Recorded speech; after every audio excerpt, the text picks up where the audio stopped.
Welcome back to the deep dive. You know, we are just drowning in advice on how to be successful. Oh, absolutely. Hustle harder, network constantly. Optimize everything. But today, we want to cut through all that noise. We're going to explore a totally different formula for success, one that's rooted in this incredible story from Joshua chapter 11. Right, and our whole deep dive today really centers on one single powerful line. It's verse 15. Okay. It's basically Joshua's summary of the whole campaign. He says he left nothing undone of all that the Lord had commanded. Left nothing undone. And our mission, really, is to figure out what that level of follow-through actually looks like when you are facing, the crisis of a lifetime. Ian, it really was a crisis. I mean, we're talking about all the northern kings uniting against him. Jabin of Hazor, the king of Macedon. A massive coalition. Yeah, and the sources describe their army as being like the sand that is on the seashore. That phrase, it's the ancient way of saying uncountable. Basically, insurmountable odds. Yeah. And they had the best military tech of the day. Horses and iron chariots. So they're staring at just complete annihilation. Exactly. And in that moment, the Lord gives Joshua two things: a promise of victory and a very strange military command. This is where it gets really interesting for me. The reassurance is simple enough. Do not be afraid of them.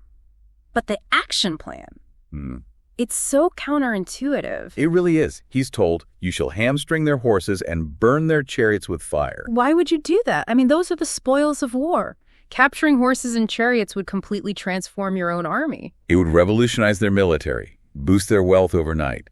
The command to hamstring the horses, that means to cripple them permanently, and to burn the chariots, wasn't just destructive. It was, from a human perspective, economically foolish. So this wasn't just about winning. It was a test of something deeper, a demonstration. It had to be.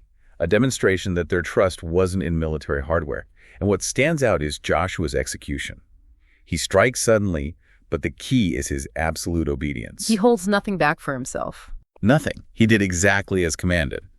But the precision also shows up in what he didn't do. Oh, that's a fascinating point. Tell me about that. Well, he captures Hazor, which the text makes a point of calling the head of all those kingdoms, and he burns it to the ground. Okay. But then look at the other cities. The sources are so specific. They tell us that Israel did not burn the other cities that stood on mounds. The ones that could be easily resettled. Exactly. Only Hazor. It shows his actions weren't driven by, a general destructive rage or just opportunistic looting. It was all governed by specific instructions. He didn't do more, and he didn't do less. That's the formula. So if we could, interview Joshua today, ask him for his secrets to success, he wouldn't talk about battle strategies or networking. Not at all. His answer would just be that verse 15. I just did everything I was commanded to do. I left nothing on the table. Wow. And that's the core insight. His victory wasn't rooted in his personal genius. It was rooted in complete, total obedience, even when the plan seemed wasteful or costly. Which really challenges our modern view of success, doesn't it? Fundamentally. So this brings it all back to you listening right now.